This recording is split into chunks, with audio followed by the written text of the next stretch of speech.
Hello guys, good morning or good afternoon or good evening kung saan man kayo sulupalok sa mundo. So good morning, it's already 12 noon here in Albania. Diyan sa Abu Dhabi, I think 3 o'clock ng hapon kasi 12, 1, 2, 3, yeah. 3 hours late ang Albania, no? So mga 7 hours late din dito sa Albania if nandyan kayo sa Pilipinas. So late na talaga ako nagising guys, mga 11 o'clock na kasi pinagpahinga ko talaga yung sarili ko, no? Kasi kahapon medyo napagod ako ng slide. So we need to rest.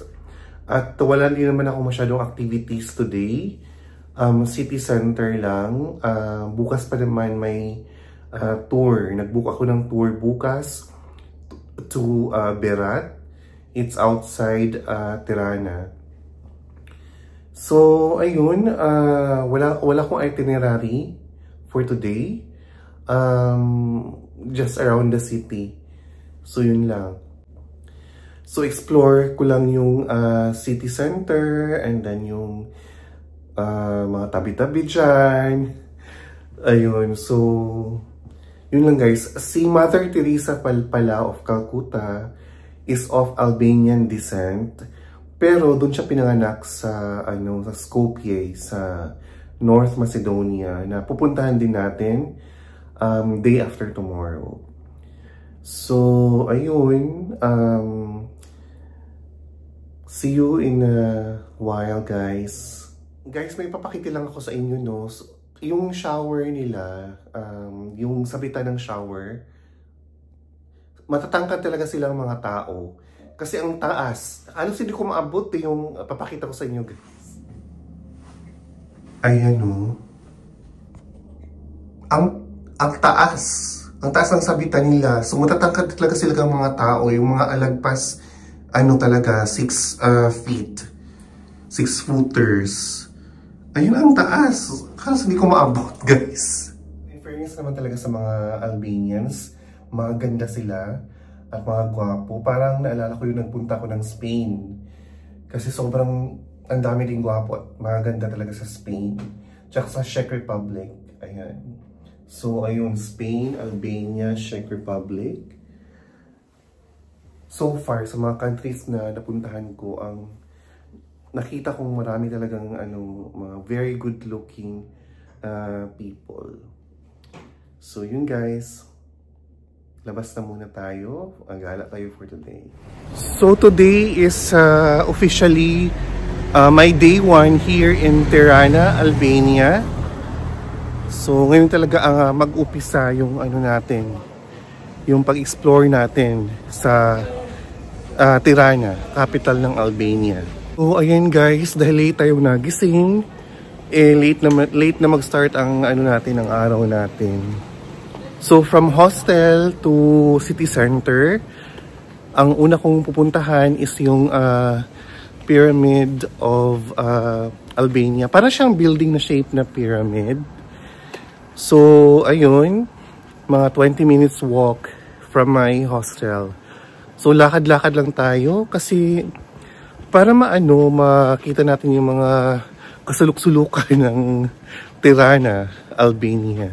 Ang Albania pala guys ay hindi pa sila member ng EU o yung tinatawag na European Union. Yung mga bansang kailangan mo mag-apply ng Schengen visa. So hindi pa kasama yung Albania doon. So habang hindi pa kasama yung Albania doon, mas madali pa tayong makakapunta dito kaysa maging member sila sa European Union, no? So, ayun. Pero pag may Schengen visa naman kayo, syempre, makakapunta kayo. At bukas naman, guys, ay nakabook ako ng day tour sa Berat. It's outside Tirana. So, maganda din naman daw doon. So, puntahan natin yan bukas ng maaga. So, ang dami talagang coffee shops dito, guys. Tsaka mga friendly sila. So lakad-lakad lang tayo dito sa Tirana, sa kanilang city. Akala ko talaga guys, may snow pa. I mean, may konting snow pa. So, pero wala na. Tunaw na yung yelo. Pero malamig pa rin, lalo na sa gabi. So, ayan. Ang dami talagang gwapo at magaganda dito, guys. Tsaka nahalata ko din sa city nila, ang daming flower shops. So, mahilig silang magbigay ng mga flowers dito. Ayun. Flower shop.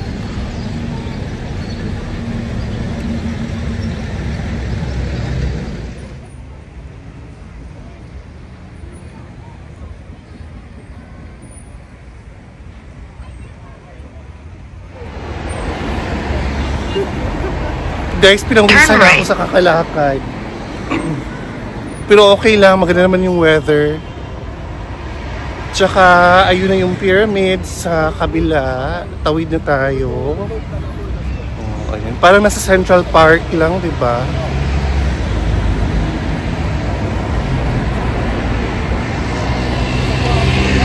Sana ganito yung weather lagi sa sa UAE.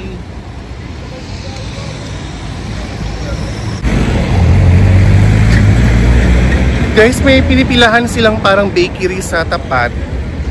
Parang gusto kong kumain. Ang dami nakapila eh. Siguro masarap dyan. Ayan, papakita sa inyo. Ayun o, ang dami nakapila guys.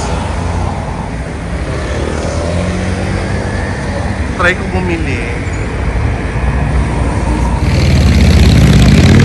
Ano pala siya guys? Ice cream and pizza shop. Ang hilig nila sa pizza dito, grabe.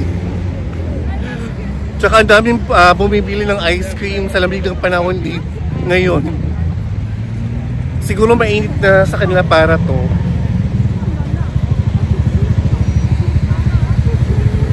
Tsaka ang daming bumibili ng ice cream sa lamig ng hangin ngayon, di ba? So andito na tayo sa pyramid. Yan lang naman guys. So after dito, mag-breakfast muna tayo. Kasi medyo nagugutom na ako guys. So picture lang muna tayo dito sa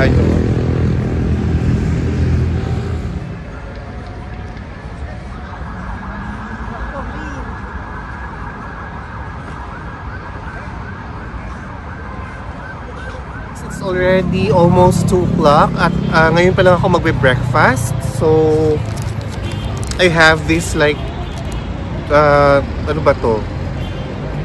Omelette na may chicken. Sandwich pala siya, hindi siya omelette, na may chicken and cheese. And cappuccino. So ang dami talagang coffee shops dito guys. Ito may rooftop pa siya. So kita mo yung surroundings. So ayan. Nasa 450 lek siya. Kasi ang pera nila dito is lek. Tumatanggap din sila ng euros. Tapos Apple Pay or card. Pero yung mga small shops, cash lang talaga. So, etong lunch ko na to, sandwich and then cappuccino. Medyo malaki naman yung size. So, nasa 450 lek. So, nasa 19 point something dirhams lang siya. Hindi siya umabot ng 20 dirhams. So, okay na, di ba? Not bad. So, let's eat. Mainit na, guys. So, akyatin muna natin yung pyramid. Total, nandito naman na tayo. Okay. Hindi ko nabilang yung steps. Ay!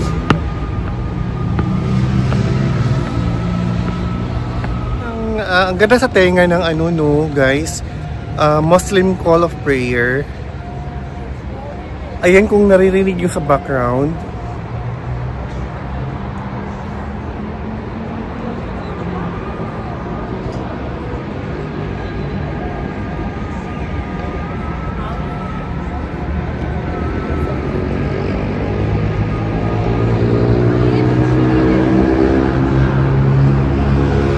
Alam niyo ba guys na dati atheist nation itong o atheist country itong ano Albania nung panahon pa ng communism.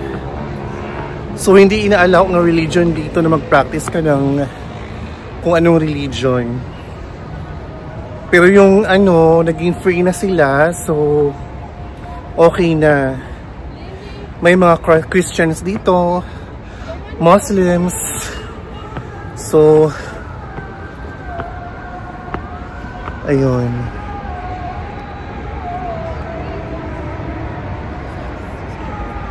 Ay, nakakahingal.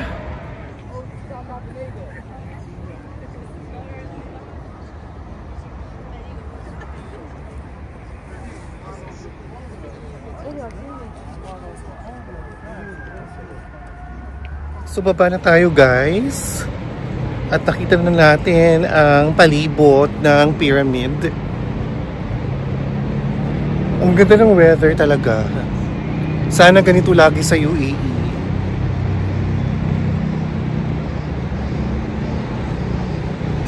Somewhere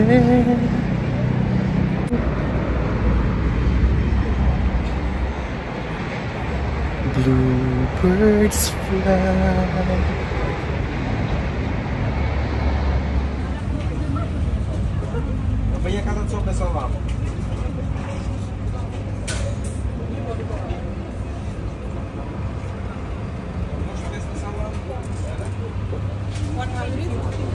So, ang dami kasi nakapila dun sa ice cream stand na yun, guys. Ice cream at pizza stand. So, bumili na lang ako cheesecake, ice cream, kahit malamig yung panahon.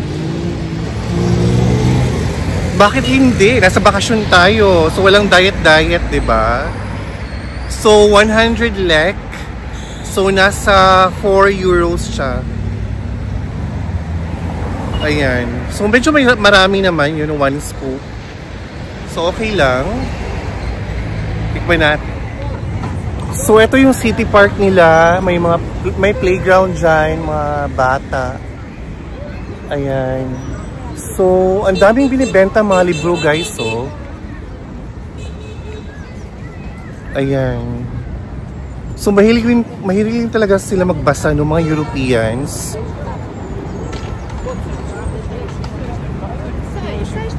Grabe, ang dami nakalatag ng mga libro. So pag umulan yan, syempre madalian yung pag-cover.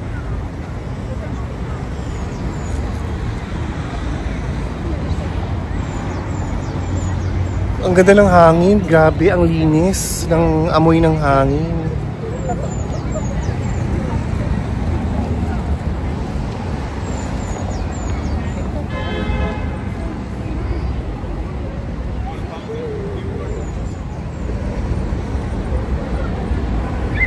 Gusto ko yung vibe dito sa ano guys, sa Tirana.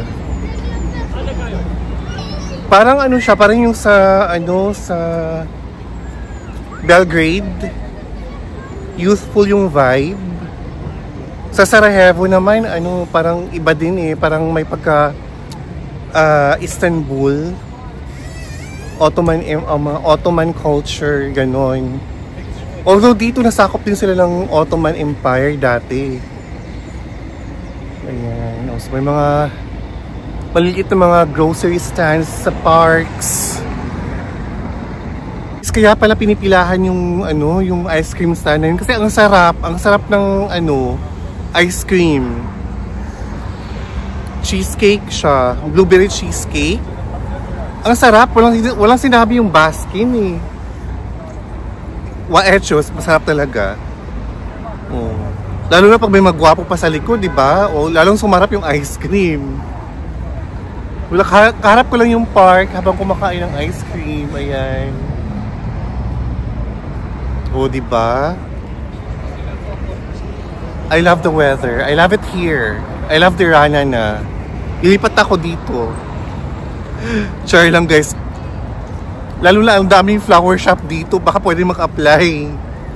So guys, nandito ulit tayo sa Skanderbeg Square. Na ang Skanderbeg statue ay hindi natin pwedeng gawing background kasi parang pinipinturahan ata or nire-repair. So ang si Skanderbeg ay kanilang national hero. Ayan, siya ang nag-defend sa Albania from I think the Ottoman Empire. So ayan, nire-repair siya. Oh.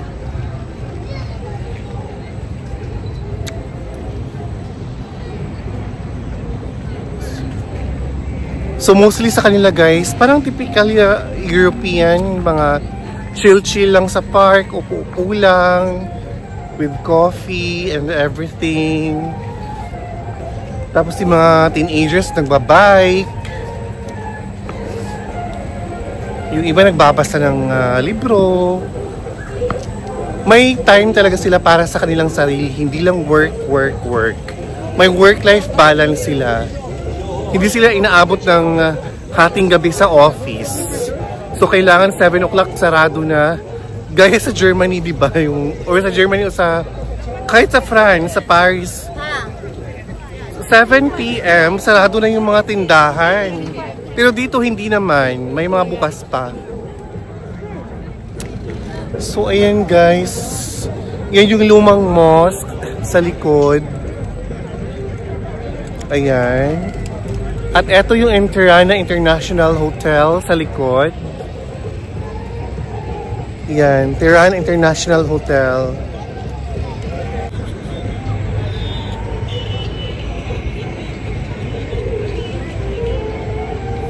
So, ayan guys. Pupunta sana ako ng cable car ngayon. Sinearch ko sa Google, mga medyo malayo dito.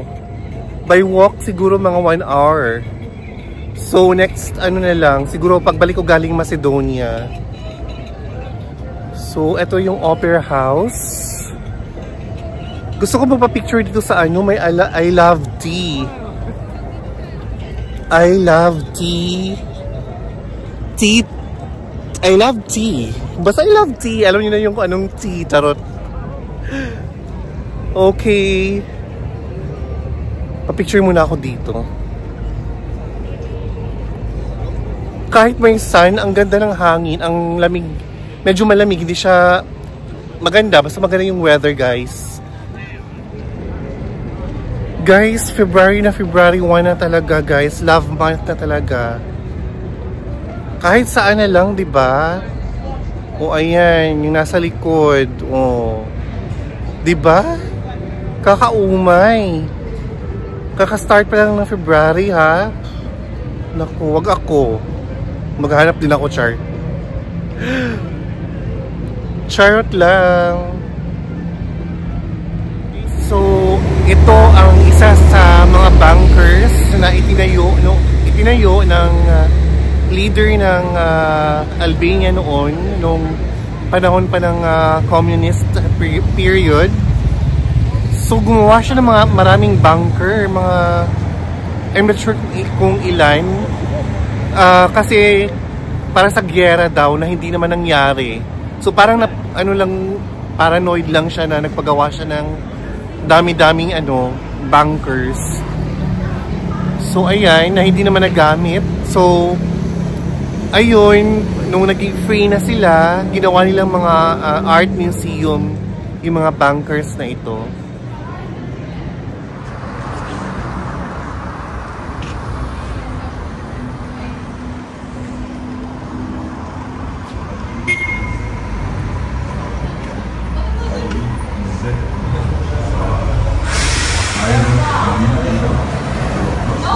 Hello, ladies. You're so pretty, all of you. So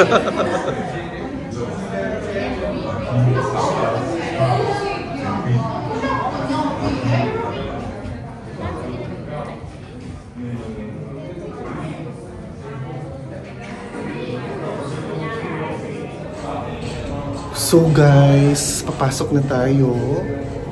So ito ay isa lang sa maraming bunker na pinatayo ng leader ng Albania dati. Kasi akala niya magkaka-nuclear war. Wala namang nangyari. So nagpagawa siya ng maraming bunker or yung mga taguan sa ilalim ng lupa dati.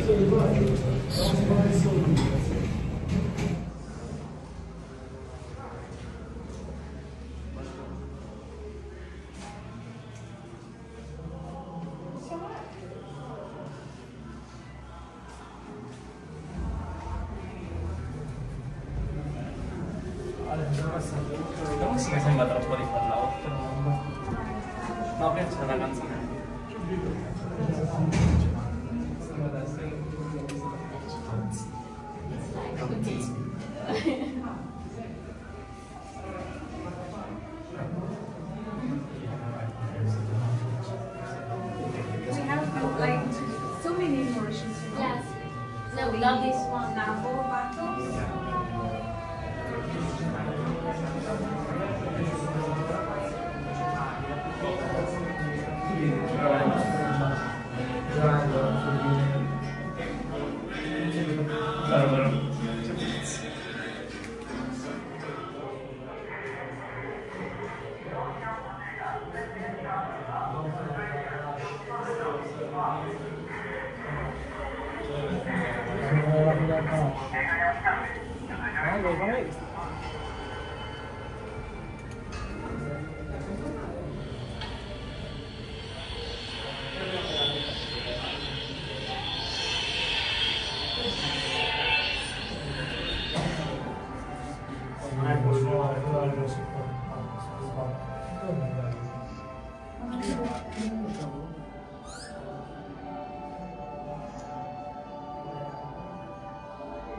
Questa che è? Questo?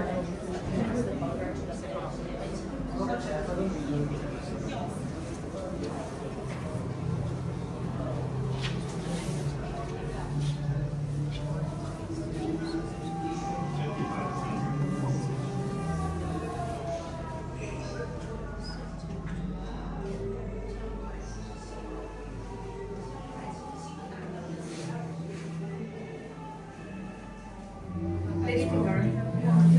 Lady finger.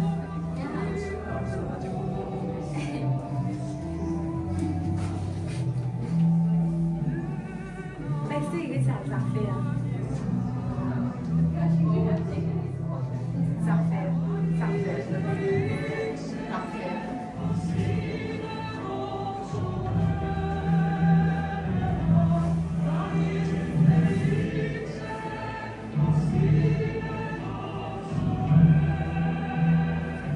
Questa qua? Di qua.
Grabe guys, ang laki ng bunker na ito.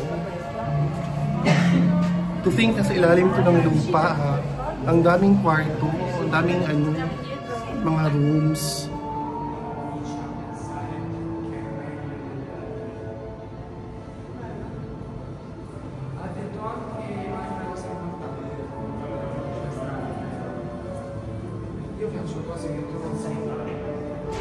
So guys, tapos na tayong explore yung isa sa bunkers na pinagawa nung dating leader dito ng Albania. Dictatorship, communist leader na si Hoxha. Grabe, parang nakakatakot at grabe pala yung pinagdaanan ng mga dating Albanians, guys. Ang daming pinatay na walang kasalanan, tapos yung mga nabilanggo na mga inosente, mga namatay na mga inosente dahil lang sa dictatorship or communist era na yun. At hindi lang pa lang mga bago pa lang, mga 1990s pa lang siya. 1991, nawala yung dictatorship at communist. Naalala ko tuloy yung nagpunta ako ng Auschwitz sa Poland, guys. Yung death camp doon, yung concentration camp na millions din lang namatay nung panahon ni Hitler. So, grabe. Sana wag nang mangyari ulit itong mga bagay na yun, no? Kasi ang hirap, guys, ng sitwasyon ng mga tao dito dati. And to think it wasn't that long time ago, 'di ba? So kahit mga foreigners dito dati sa Albania, nilalagyan nilang mga radio bugs, yung para matrace nila kung ano yung mga sinasabi, yung mga ganun. Ang hirap. Tapos ay naku, sana wag nang mangyari ulit yung mga bagay na ito kasi 'di ba?